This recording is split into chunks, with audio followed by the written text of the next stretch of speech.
In the great northern kingdom of Zazzau, where the sun kissed the golden sands, and the wind carried whispers of ancient secrets, there lived a beggar named Malambako. He was old, his robe torn and his feet callous from years of walking through the bustling markets. The people of Zazzau pitied him, but few ever spared more than a coin. One fateful evening, as the sky bled into shades of crimson and gold, Malambako sat beneath the great baobab tree near the abandoned well. It was a place of mystery. No one dared draw water from it, for it was said to be cursed by the spirits. But Bako was thirsty, and desperation led him to ignore the warnings. As he bent to scoop water, his fingers brushed against something cold and heavy. He pulled it out, and his breath caught a bag filled with gold coins, shimmering even in the dim twilight. His heart pounded. Could this be fate's gift for his years of suffering? Biko looked around, making sure no one had seen him. He stuffed the gold into his robe and hurried away. That night, he dreamt of feasts, fine robes, and a life of luxury. But fate is a patient hunter.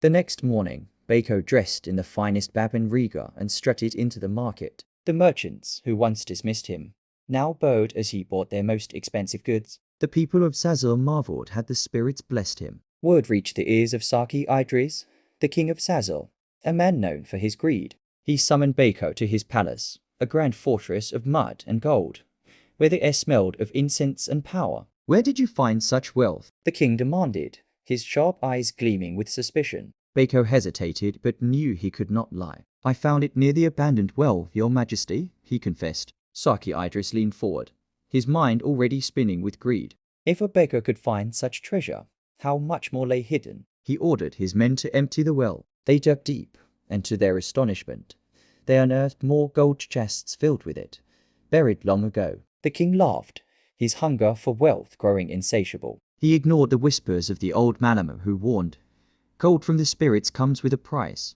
That night, as the king sat in his chambers, admiring his newfound treasure, a strange wind blew through the palace. The golden lamps flickered. A voice, neither of this world nor the next, echoed through the halls. You have taken what is not yours, and now you shall pay. The next morning, the king awoke to a terrifying sight.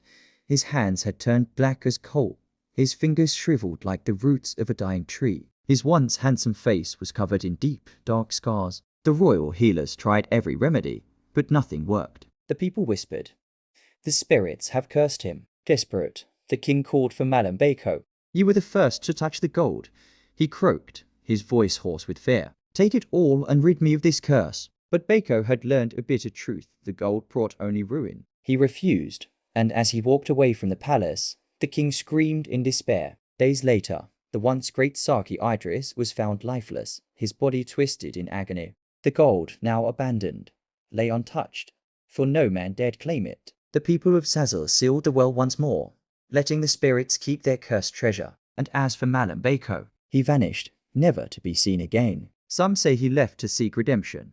Others believe the spirits took him. But his story lived on, a warning that spread across the land. Greed does not choose between kings and beggars. It devours them all.